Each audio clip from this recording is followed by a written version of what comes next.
A palavra Páscoa em si, ela significa passaque, que significa passagem, referindo-se ao momento em que Deus passou por cima. Aleluia.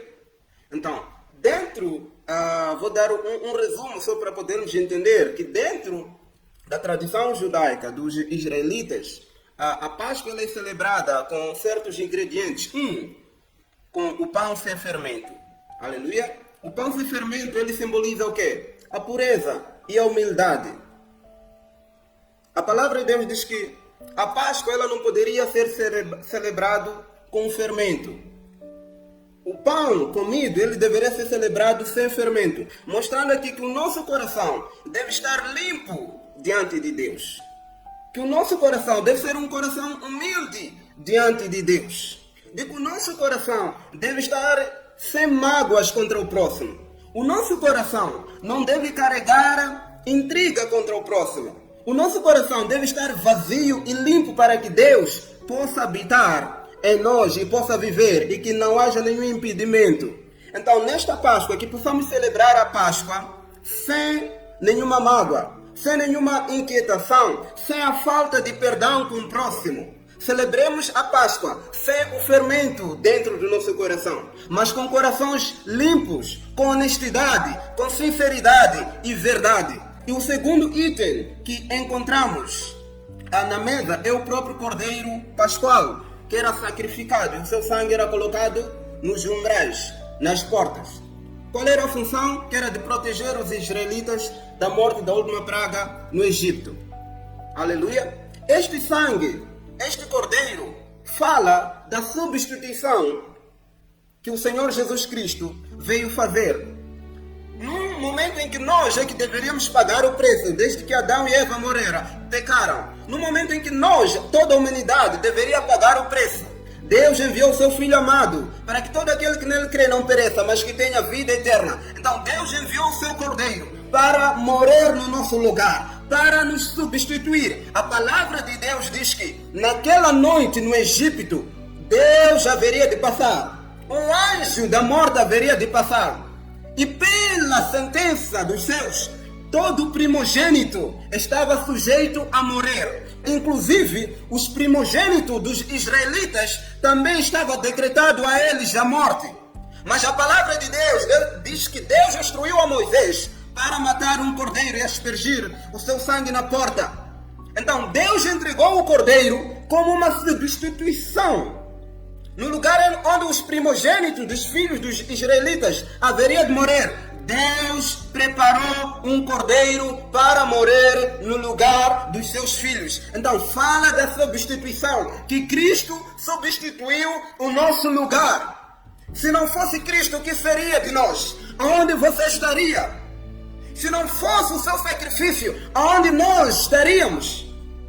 Cristo veio substituir o castigo que nos era merecido. Ele tomou sobre si as nossas dores, tomou sobre si as nossas enfermidades, tomou sobre si as nossas culpas e carregou por amor a mim e por amor a você. Então Cristo, ele substituiu o nosso lugar, morreu no seu lugar. Por esta razão, ele é digno de louvor, ele é digno de toda adoração, ele é digno de receber toda a honra, todo o poder, toda a glória para sempre e para sempre. O livro do Apocalipse, ele diz que o profeta João, tendo sido abertos os olhos, ele viu o Cordeiro. E todos nos céus adoravam, tanto os que estavam na terra que estavam no céu, tantos os anjos disseram que digno é aquele que está sentado e é o Cordeiro de Deus. Ele é digno de abrir o livro. Ele é digno de abrir o livro, porque através do seu sangue comprou todas as línguas, nações, tribos, através do seu sangue. Ele é digno de louvor, receber sabedoria, glória para sempre e sempre. Cristo levou o nosso lugar. E outro item que nós tínhamos é o vinho. O vinho representa as promessas de Deus, representa a nova aliança. Aleluia! Estando o Senhor Jesus Cristo com os seus discípulos, ele disse: tomem deste cálice, este cálice é a minha nova aliança que é derramado por vocês. O sangue de Jesus Cristo fala melhores coisas do que o sangue de Abel. O sangue do Senhor Jesus Cristo fala melhores coisas do que o sangue dos seus antepassados. O sangue do Senhor Jesus Cristo fala melhores coisas do que o seu próprio sangue. O sangue do Senhor Jesus Cristo fala melhores coisas do que qualquer sangue que já existiu aqui na terra. O sangue do Senhor Jesus Cristo fala bênçãos, fala as promessas de Deus. E depois o outro item, o quarto item, havia ervas amargas, que até hoje em Israel, quando se celebra a Páscoa, existem ervas amargas que faz parte da sua cultura. As ervas amargas representam o sofrimento e a amargura e a escravidão que o povo de Israel passou no Egito. Como é que isso se cumpre hoje em dia? Como é que Cristo ele veio cumprir esta simbologia das ervas amargas? Ela representa o sofrimento amargo que o Senhor Jesus Cristo teve que passar.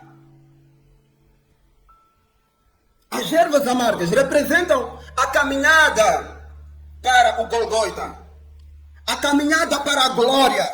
Eu vim te dizer-te que nesta noite, que se você foi destinado para a glória, saiba que existirão espinhos no teu caminho, mas não desista por causa de espinhos, não desista por causa das lâminas que estiverem no seu caminho, não desista por causa das pedras que estiverem no teu caminho. Em algum momento a sua jornada para a glória, a palavra de Deus diz que antes do Senhor Jesus Cristo entrar para a glória, eles cantaram Hosana, Hosana ao Rei, aquele que vem no nome de Jeová. Eles o elogiaram, eles o louvaram, mas dias depois foi o mesmo povo que disseram: crucifiquem-o, matem-o, crucifiquem-o na cruz. Eu vim te dizer-te que nem todos aqueles que te elogiam amanhã poderão estar contigo, mas mesmo assim, não desanime. Às vezes aquele que é o seu próximo é o mesmo que irá te trair. A palavra de Deus diz que foi o seu próprio discípulo que andou com ele, aquele que comia na minha mesa é que me traiu, não foi alguém de longe. Então eu vim te dizer-te que em algum momento você será traído, em algum momento você será decepcionado, mas não abaixe a sua cabeça, olhe para frente, erga os seus olhos para Deus, erga os seus olhos para Jeová, porque para Ele e a Ele vem o socorro. Assim como o salmista diz que o meu socorro não vem dos montes, mas vem de Deus. O meu socorro vem do alto, o meu socorro vem de Deus. Se for traído, continue firme. Se te trair, continue firme. Se houver espinho, continue caminhando. Se te zombarem, continue caminhando. Continue a olhar para os céus, porque Deus tem algo profundo consigo. A jornada para a glória terá espinhos, a jornada para a glória terá desprezo. Nem sempre você irá receber elogio. Aqueles que estarem contigo às vezes poderão se virar contra você, mas creia que Deus é contigo, creia que Deus está contigo ao teu lado. A palavra de Deus diz que o seu nome é Emanuel, que quer dizer que Deus conosco. Ele andou conosco, Deus está conosco, mas Deus quer ir mais além, foi mais além. Para além de estar conosco, Ele hoje está em nós, Ele vive em nós, mas Deus quer ir mais além. Para além de estar em nós, Deus está sobre nós, acima de nós. Então você está sobre uma cobertura muito grande. Você não está só. Esta batalha que você está passando, Deus está contigo, Deus está em ti e Deus está sobre ti. E o último item que ele é encontrado é uma mistura feita de maçã, tâmaras, uvas, nozes e vinho. Que isso representa a argamassa usada pelos escravos hebreus na altura. Mas ao mesmo tempo essa mistura tem um sabor. Isso nos mostra de que Deus, Ele transforma a nossa dor em esperança. Deus transforma as nossas lutas, as nossas angústias em esperança, em glória, em alegria. A palavra de Deus diz que Ele transforma o luto para alegria. Isso se cumpre no Senhor Jesus Cristo. De que forma? Como é que esta passagem, como é que esta simbologia se cumpre na pessoa do Senhor Jesus Cristo? Isso se cumpre quando Ele levou a vergonha por nossa causa. Quando Ele aceitou morrer a morte da cruz, em que a sua nudez foi exposta por nossa causa. mas que essa vergonha resultou em glória, que a dor que ele carregou resultou em glória, porque a palavra de Deus diz que no terceiro dia ele ressuscitou. Ele foi ao Calvário como um cordeiro, mas ele regressou como leão da tribo de Judá, como leão de Deus, como aquele que ruge. Isso nos mostra, nos ensina que se você quiser ser um leão, seja cordeiro primeiro. Aceita ser o cordeiro. Se você quer aceitar ser senhor, aceite primeiro ser servo. A palavra de Deus diz que o apóstolo João, tendo sido arrebatado para os céus, um dos 24 anciãos, enquanto o profeta João chorava, quem é digno de abrir o livro e os selos e de desatar os selos? A palavra de Deus diz que um dos 24 anciãos disse que João não chore. O Cordeiro de Deus, ele venceu. A raiz de Davi, de Jessé, venceu. Ele é digno de abrir o livro e os selos.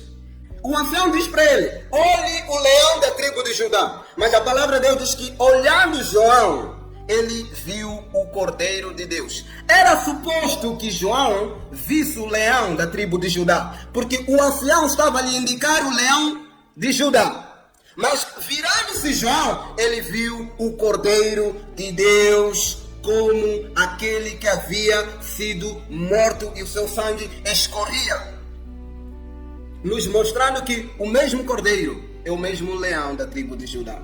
Se você quer ser leão, seja cordeiro. Se você quer ser senhor, seja servo. Aleluia.